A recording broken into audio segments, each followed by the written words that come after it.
I know that's a long time ago right now. It sure does feel like it, but we all in this room likely in January made some resolutions. Now, I just made a few of y'all cringe because you don't want to think about your resolutions right now, because the truth is our resolutions have changed. Our resolution now is just to get to 2021 and get past all this stuff, it feels like, in 2020. But way back when 2020 came, we all had resolutions. Most of us statistically in this room did. And if you think about resolutions, usually they fall in a few key categories. Some of y'all might have had financial resolutions where you said, I wanted to save more, spend less, I want to get rid of debt, whatever it may be. Some of y'all had resolutions with your habits. Maybe you wanted to read more, pick up a proactive hobby. Some of y'all might have had resolutions with relationships. Spend less time at work, more with family, maybe having more regular date nights with your spouse, whatever it may be. But most of us in this room, if we're just being honest, we all had the same kind of resolution. And what was it? It was health and fitness, lose weight. That's always pretty much where we're at when we come January. We want to be healthier people. We all have these ideas. And then we get stuck in our houses and we can't stop eating. And that's really where it gets difficult for those resolutions. That's why I said I'm not going to beat you up over it. But you think about that resolution that we always, around that time, want to become healthier people. But it's always difficult. And why? It's because all the things that taste the best are the worst for us. Can I get an amen? It's just the reality. All the good stuff we like to eat, we're not supposed to eat it. In fact, if you really want some apologetics material to prove that the fall really did happen, just look at the menu, because everything that tastes good could kill you. That's what we're told based on doctors and research. All the good stuff, all the things we want to eat. Now, some of y'all, I know we're in Austin, in a healthy town. You might say, Jonathan, you just haven't had my quinoa salad yet. And I would say, I'd rather have a bacon cheeseburger. I'm sorry, I don't care how good the quinoa is. And for me, those foods taste better. Doesn't matter what dessert you make with sugarless stuff. To me, Bluebell's always going to be better. It doesn't matter how you make tofu. I'd rather have a ribeye. And it doesn't matter if you tell me cauliflower will fill me up. I'd still rather have carbs. That's just the way I operate, and probably you're the same. But what's interesting is, even though we crave those types of foods, the things that we should not eat, when we actually eat them, have you ever noticed, oftentimes they don't satisfy you? For instance, I'll talk about beverages. If you ever watch me drinking something throughout the day, in the morning, usually it's coffee, and I admittedly drink way too much of it. In the afternoons, sometimes you'll find me with Diet Dr. Pepper, probably more than I'd like to acknowledge. And you might say, Jonathan, you're just a walking kidney stone waiting to happen. That's probably true. There's probably some truth in that. But in my heart, I know what I should do, which is what? Drink water. It's pretty common sense. I should drink water. I know that is what would actually quench my thirst, but instead I drink coffee and Diet Dr. Pepper. But what's interesting is when I go to those items when I'm thirsty, you know what they actually do? They dehydrate me.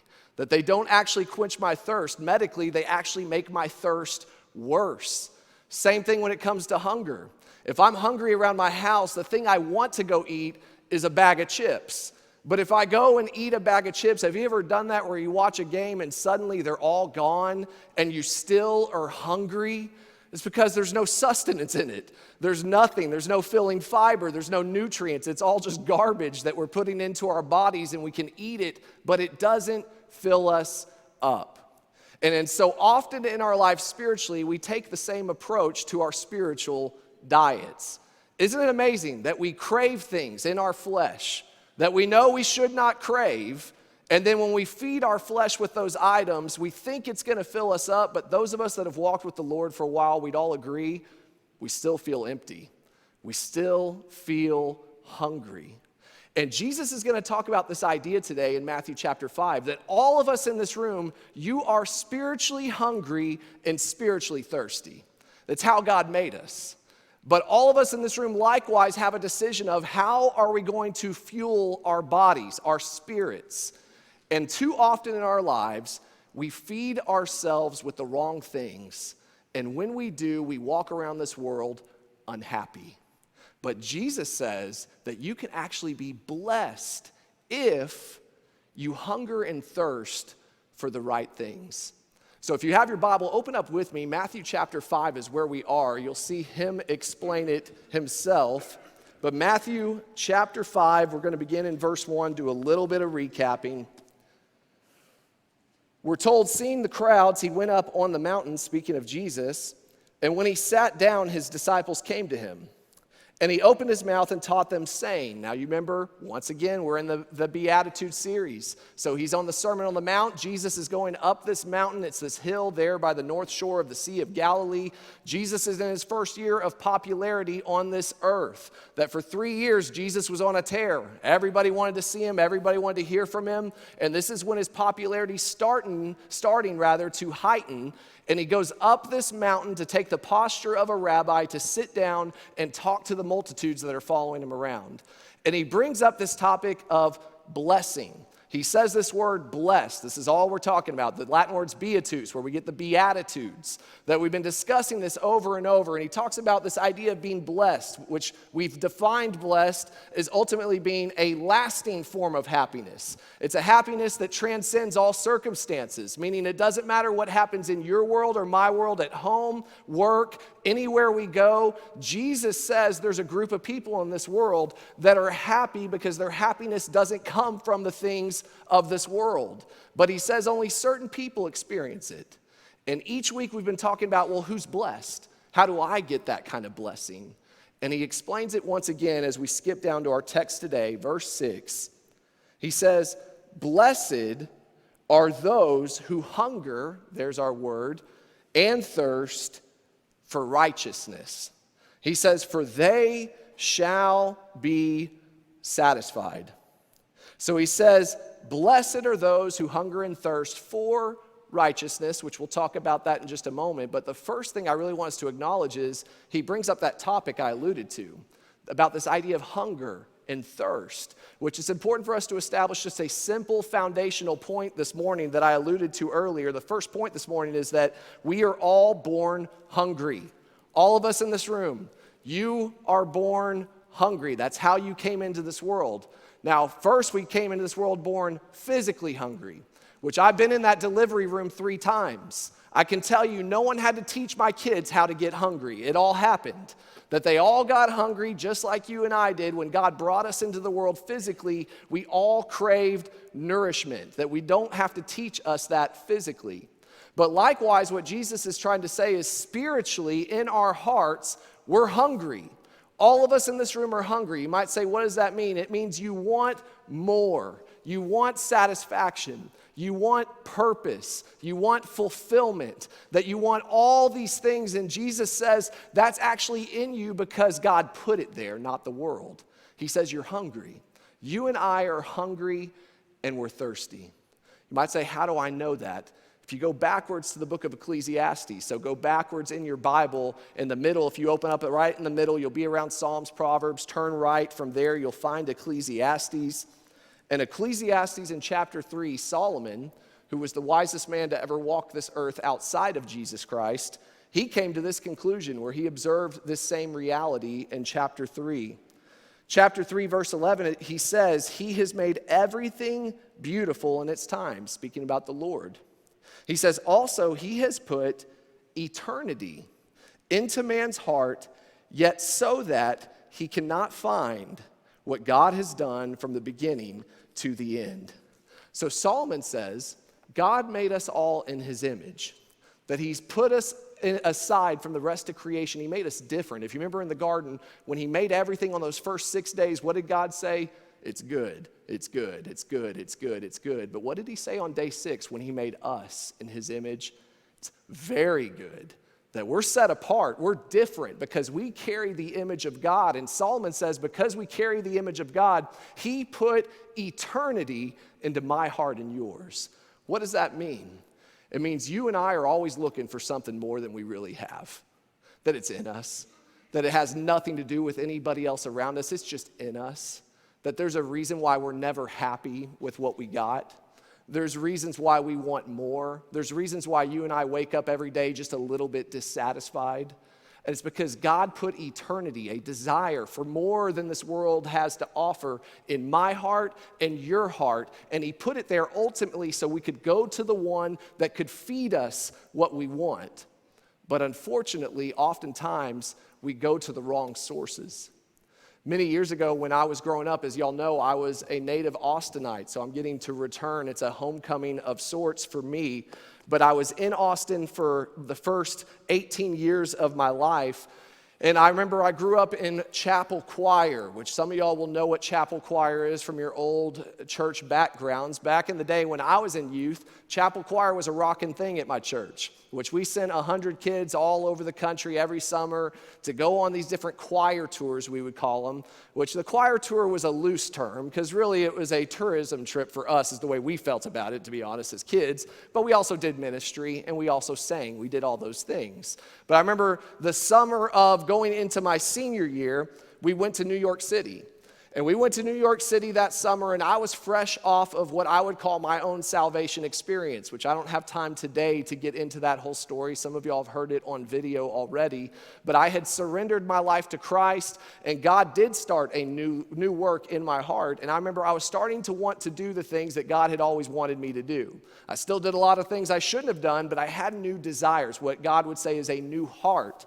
And then through that, I started building some of those disciplines that never have stopped since then, reading my word, all of those things. But I remember one of those things was sharing Christ, that I had never in my life shared Christ up to that point. But I was out there on that chapel choir tour. We were in New York City, and we were singing at some park doing a service project. I honestly don't remember anything really that we did there.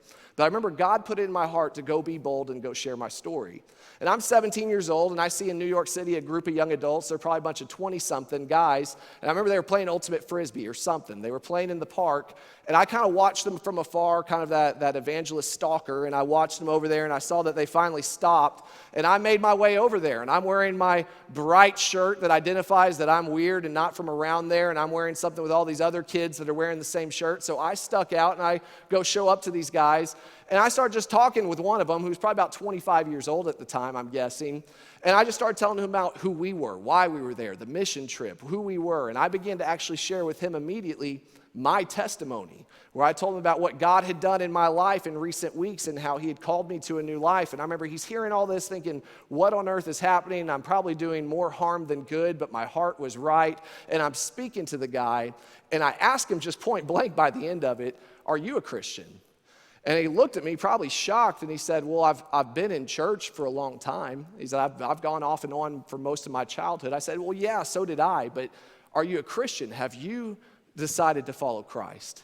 And he thought about it for a second, and he looked at me and said, no. And then kind of shocked, I was like, well, why? Ignorant me, like, why? You know what you should do, why not? And he said, I'm young, and I've got a lot of other things I want to do right now. Relationships, career, work. There's a whole lot of other stuff that honestly is more important to me right now. Maybe later, but not now. Now, the sad part of that story is he was hungry. He was hungry and he was thirsty, but he was going to dip into the wrong well. That he decided there's better places for me to go eat. There's better places for me to go drink, that there's other options out there. But what the Bible says over and over again is if you go that route, you'll never be satisfied. Never. Doesn't matter how big your house is, it'll never be big enough. Doesn't matter what kind of car you buy, eventually it'll get old. Doesn't matter what relationship you find, your significant other will let you down. Doesn't matter how many kids you have, they'll suck you dry. All these things are true. Why? Because you were made for more than this world has to offer, that you exist for more. And when we try to feed that insatiable appetite with pleasures and things of this world, what we find over and over again is me with the potato chips bag. I'm still hungry. I've been eating all this time and I'm still hungry. Solomon, who said that verse there in Ecclesiastes chapter 3, he tried this himself. He tried extensively to feed his appetite. And he said in chapter 2, if you were with me, you can go back just one page. He came to this conclusion after he fed himself everything the world had to offer, women, money, houses, all the different assets. And he says this in Ecclesiastes chapter 2, verse 11. Then I considered all that my hands had done and the toil that I had expended in doing it.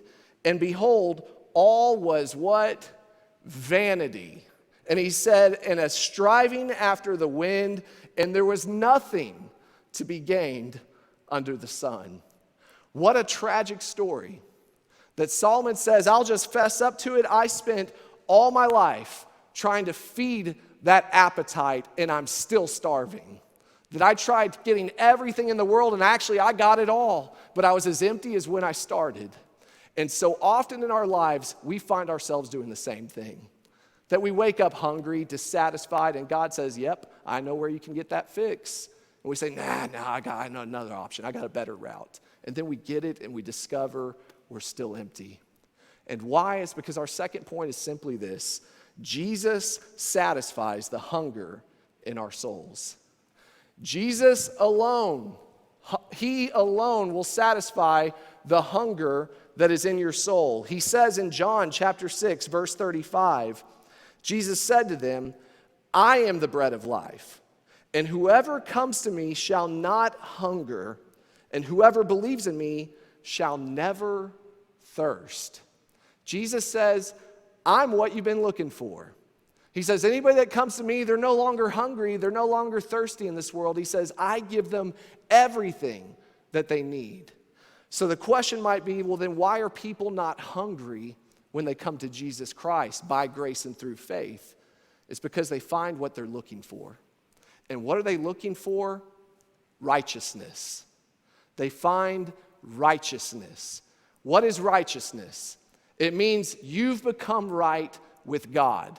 That you've been made right, pure, holy, forgiven, set aside and different, that you've been changed and healed, that you find righteousness, and when our hearts find righteousness, we find rest. And when we finally understand that there is a creator and he's not me, and that God is actually happy with me and he loves me and he accepts me, not because of what I've done, but because of what his son has done, in that moment, your soul is satisfied. You're no longer hungry. You're no longer thirsty like you used to be, because now if God is for you, who can be against you? And Jesus says, if you seek righteousness, you're going to be blessed. He says, you will find it through him.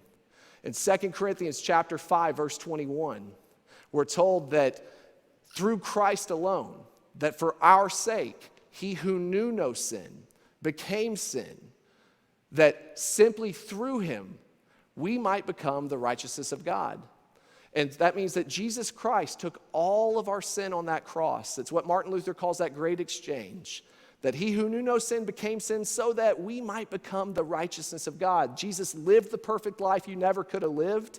He died the death that actually you and I deserved. And he was resurrected on the third day to tell all of us that we can have the same thing happen in our own lives. That we can have a resurrection spiritually today and physically one day when he comes back. And he says you can be made righteous, that you can have your heart put at peace with God. But it only comes through the bread and through the blood.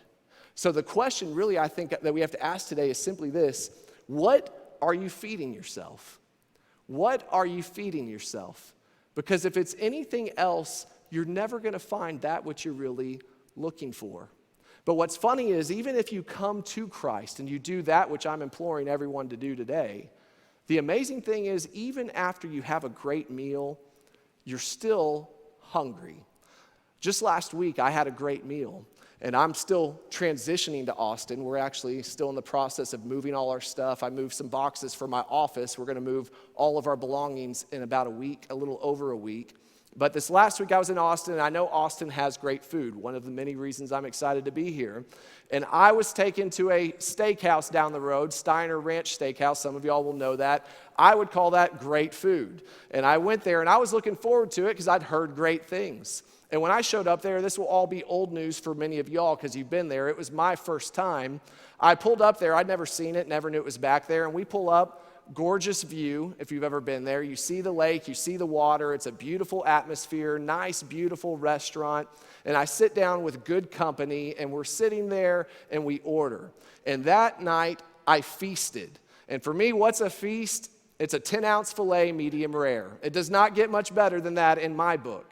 So I have a well-cooked, perfectly cooked, medium rare filet with all the different things that come with it. And we ate till we were filled, and we laughed, and we had a wonderful dinner, and I was satisfied.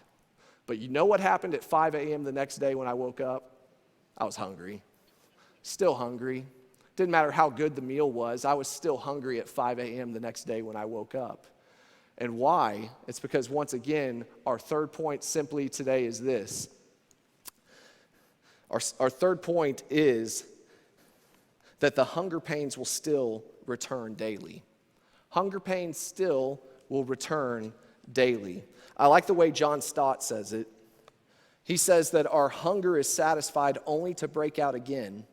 Even the promise of Jesus that whoever drinks of the water he gives will never thirst is fulfilled only if we keep drinking. And like all the qualities included in the Beatitudes, hunger and thirst are perpetual characteristics of the disciples of Jesus. As perpetual as poverty of spirit, meekness, and mourning. John Stott understood it, that every day we're still hungry. Every day we're still thirsty, that every day we need more. And why? It's because at the moment of our salvation, God's wrath is satisfied. That when we receive Christ, the wrath of God no longer is over us, and our souls are at rest and they're at peace with the Lord. But every day we walk into a world that's not very peaceful. And every day we still live with this flesh that fights against our spirit. And every day we have to feed ourselves something, because you and I are still hungry and we're still thirsty. So the question I really have for you this morning is, what are you feeding yourself? And there's two simple points I want us to walk away with before we wrap up. The first is this, that the wrong food will leave you tired and frustrated. That you're hungry this morning. The wrong food, if you feed yourself the wrong things, you will leave tired and frustrated. Have you ever gone to a restaurant where you eat something and you have a big fill? You eat that meal, but it wasn't my Steiner Ranch experience. That you go to Taco Bell, say, I'll throw them under the bus, and you load yourself up with tacos. You had your fill, but you just feel tired and lethargic. You don't feel well. That you are feeding yourself something, but for whatever reason, you don't have really what you need. That every single day, all of us, Christians alike, we choose what we put into our minds and into our hearts. And my fear right now is there's a reason why America is so unhappy. There's a reason why so many, even in our church family, are unhappy, that they're not living a blessed life. It's because you're feeding yourselves garbage. That you have filet mignon available and we're going to Taco Bell. That we're not feeding ourselves that which is right. Instead, you might say, well, what is that? For many in this room, we get so wrapped up in the craziness that is in our culture today that I would ask you, what is feeding your mind and your heart when you're home? In other words, if today's the first time you've opened up God's word since the last time you were here, that's not a good sign. Because over the course of this week, you were feeding yourself something. And what was it? Perhaps it was the news on loop. Maybe you were listening to political pundits tell you all the things you should or should not think. My question is, did you go and listen to the counselor himself, the Holy Spirit? That maybe you've spent a lot of time on Zoom calls. Have you spent time in communication with the Father through the Son by the empowerment of the Holy Spirit? Have you gotten on your knees and prayed, or have you clicked on the TV? Have you spent time with Him and His people? Have you spent time in fellowship? Have you spent time in worship? Or are you spending time scrolling on social media and arguing with people that don't even matter? That this is what we're doing. We're in such a wacky world right now, where all we're feeding ourselves is garbage. Garbage. And some of that stuff does matter. I'm not trying to dismiss it, but let me tell you this. If you're not founded in the Word of God every day, you'll never be satisfied. Because you will get on those news outlets, you will turn on the TV, you will go to your social media, and you'll get trapped in worldly things. And why? It's because you're acting like the world. And you're not rooted in feeding yourselves. You're not dipping into the well that you need to find the life and the vitality that God has given you. What are you feeding your soul? That He says, I've got everything for you. That it does trouble me, and I will say this carefully. There are some people that should not be at church today, and they're not, and praise God, we have the internet and all the capabilities to reach them. Praise God. I've called so many people, and they've called me, that their hearts are here, they want to be here, but they can't, because it's complicated times, their health is at risk, and their doctors and many of other people have advised them. And in their hearts and in their conscience, they're not here because they shouldn't be here. But there's another group of people out in that world that could and should be in church. You might say, what group is that? To me, if there's people in this world right now that are going to work, that God willing, they're about to put their kids in school, that they're going to the gym, they're going on vacations, they're going to restaurants, they're going to all the shopping centers, they're going anywhere and everywhere except the church, because that's where I'm going to get sick, is at the church. To me, that's craziness, absolute craziness. And I'm sorry, but I will just say it today, that is not feeding your soul. That if in your conscience you'll do everything other than worship the Lord, then you're dipping into the wrong well. Some need to stay home. Some that are hearing my voice on this broadcast need to evaluate their hearts. Why am I involved in everything in the world except the local body of Christ? Because you'll never become satisfied until you seek his righteousness. And part of that, yes, it starts in your home on your knees, but there's power in coming together where this book is opened and you're getting fed through worship and through all of us coming together in one spirit. What are you feeding yourself? If you're feeding yourself the wrong things, you're going to be tired and frustrated. Jeremiah has a tough word for us. Chapter 2, verse 13. The prophet noticed the same problem. You might say, is this just a coronavirus problem? Nope, it's a problem going on for all of human history. Jeremiah chapter 2, verse 13, the Lord says this. He says, for my people have committed two evils. They've forsaken me, the fountain of living waters. And he says they hewed out cisterns for themselves, broken cisterns that can hold no water. Jeremiah says the Israelites were in trouble, and why? Because they committed two evils. One, they forsook God. They forsaken him. They weren't pursuing him, that they no longer were approaching him. They didn't want to have any time with him, meaning that they were no longer going to the temple. They no longer were worshiping. They no longer were sacrificing. They no longer were obeying the commandments. They no longer were praying. They no longer were doing any of these things. But they were doing something. And what were they doing? He says they hewed out their own cisterns, that they forsook the living water. There was living water that could satisfy them, but instead of going to the fountain of life, they went to a bunch of dirty water they could build themselves. And they were miserable. And so many people in our world right now are miserable because they have forsaken the living water that's available to quench their thirst. That he can actually help you weather the storm if you'll simply come and take a drink. But instead, we're settling for dirty water. But Jeremiah says, change your mind. Change your mind, change your heart, hunger and thirst for the things that matter. And why, it's our final point today. The right food will leave you filled and fueled. The right food is going to leave you filled and fueled. What does that mean?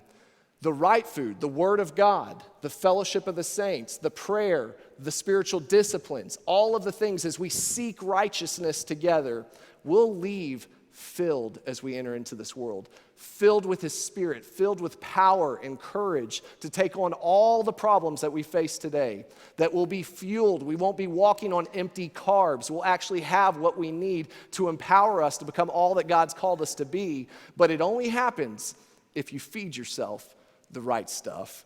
That's why Jesus says, coming back to the beginning, blessed are those who hunger and thirst for what? For righteousness. Blessed are those people. And he says, why? Because they will be satisfied. C.S. Lewis said it best, I thought, and we'll close really with this thought from him. He says, it would seem that our Lord finds our desires not too strong, he says, but too weak. When we're half-hearted creatures fooling around with drink and sex and ambition, when infinite joy is offered to us, like an ignorant child who wants to go on making mud pies in a slum because he cannot imagine what is meant by the offer of a holiday at the sea, we are far too easily pleased. My question to you this morning, church, is simply that. Have you become too easily pleased? Are you dipping into the wrong well? Are you pursuing the wrong things? Or are you feeding your soul what it needs? Because Jesus says if we'll hunger for the right things and we'll come to the fountain of life, the bread of life, that he's going to give us all we need to go through the battles we're in today. But if we don't, we ultimately will be frustrated and tired, wondering what is happening. But Jesus says, don't go that route. He says, blessed are those who will hunger and thirst for righteousness, for they will be satisfied. And may we all be satisfied tomorrow when we go and approach that bread of life all over again. Father, thank you for this morning.